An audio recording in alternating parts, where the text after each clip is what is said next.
ፖለቲክስና ቁርአን አዚዝ አልጋሊ በቁርአን ውስጥ ያለውን ፖለቲካል ታክቲክስ ብንረዳና ብንሰራበት ዛሬ ሙስሊሙ ዓለም ካለበት ዝቅጠት ይወጣ ነበር። መሰለን አላህ በቁርአን ውስጥ እንዲህ ይለናል፣ ወኢማ ተኻፈነ ሚን ቀውሚን ኺያነተን ፈንቢት ኢለይሂም ዐላ ሰዋእ።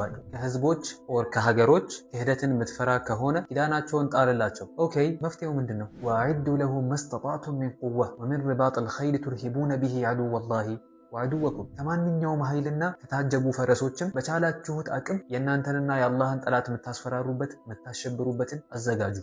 በትክክል ከሰጋህ አቅምህን ከፍ ታደርጋለህ። በሁለቱም ጠረፍ የአቅም መስተካከል የፍርሃት መስተካከልን ያመጣል። የፍርሃት መስተካከል ደግሞ እርቅ እንዲፈጸም ያደርጋል። አላህ አስከትሎ ምን እንዳለ አየህ? ወኢን ጀነሑ ሊስልሚ ፈጅነሕ ለሃ ወተወከል ዐለላህ። ወደ እርቅም ቢያዘነብሉ ወደ እርሷ አዘንብል፣ በአላህም ላይ ተመካ። ተማመን የእስላሙ ዓለም ሪያሊቲ ነው። አዚዚ የምድር ህግ ነው ይሄ። ኃይል ያለው ይመራል። ተጨባጩ የከፋ ቢሆንም አዚዚ አትሊስት ሀሳቡ የሁላችንም ልቦና ውስጥ መሰረጽ አለበት። ምክንያቱም አልኡመ ለቲ ላ ቱጂዱ ሲናዓተል መውት ላ ቱጂዱ ሲናዓተል ሐያ። ሼር አድርጉት።